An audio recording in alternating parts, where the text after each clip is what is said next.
Hey guys, Hector here with my friend Amanda, and I wanted to talk to you and other people about these new type of subscription services for video games. And I'm not too sure about it. I'm kind of on the fence because it's about retro video games, and so of course retro video games are harder and harder to come by, and then they start to corrode. You can't really play them. The memory doesn't work, etc., etc. So they started putting the retro games digitally. You can buy like Super Mario Bros. On the 3DS and the Wii U and stuff.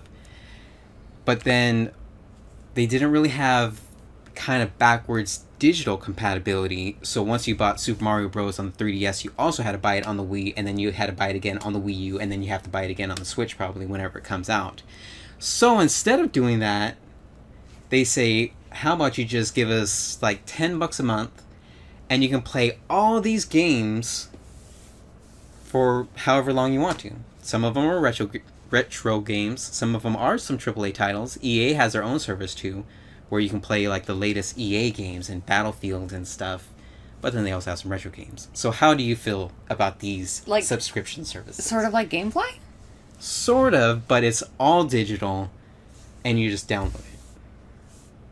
And you just have immediate access to all of these games. But you're only once you download it. Borrowing the license as long as you're paying for the subscription. Yes, once your subscription is over, you cannot play those games again. Okay, so I have a lot of opinions on this subject in general, on things that have to do with subscriptions instead of like purchasing the licenses, because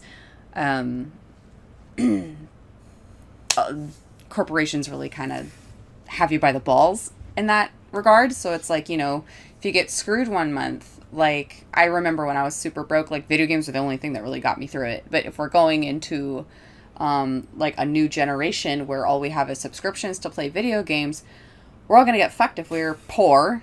Like you're literally just gonna have to resort to like reading a book by candlelight.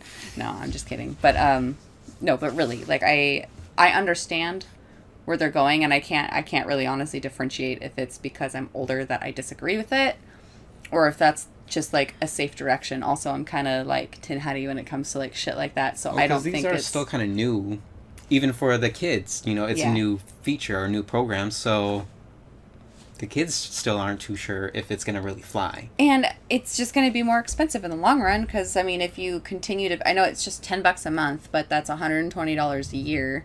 That's 240 2 years, and you could have just bought all of those games digitally or downloaded them. Or, we don't pirate things. Well, not illegally download Not illegally. it. Unless, the only exception, which I do stand by, is if you cannot buy that game anywhere, or the only way to buy it is used secondhand. Klonoa. What? Sorry, that was a game that was really difficult for me to find at the time. Yeah, then, in that instance, then I think it's fine to buy it, because you can't buy it anywhere. I mean, download it, because you can't buy it anywhere else. But, I jacked it from a Blockbuster before they closed. Not jacked, like I paid for it, but I mean, that's the only way I found it. It was a really shitty condition. It had Blockbuster stickers all over it. So kind of in-between method, Nintendo has already tried. They said, if you already bought our games, like on the 3DS, and you want to buy them again on the Wii U, we'll give you like $1 or $2 off. Or, actually, I think they said you can only buy it for $1. An old game. Just buy a game for $1 or $2. Because it's Super Mario Bros. And, you've already bought it. And if you bought it brand new, it'd be about $5. How do you kind of feel about that?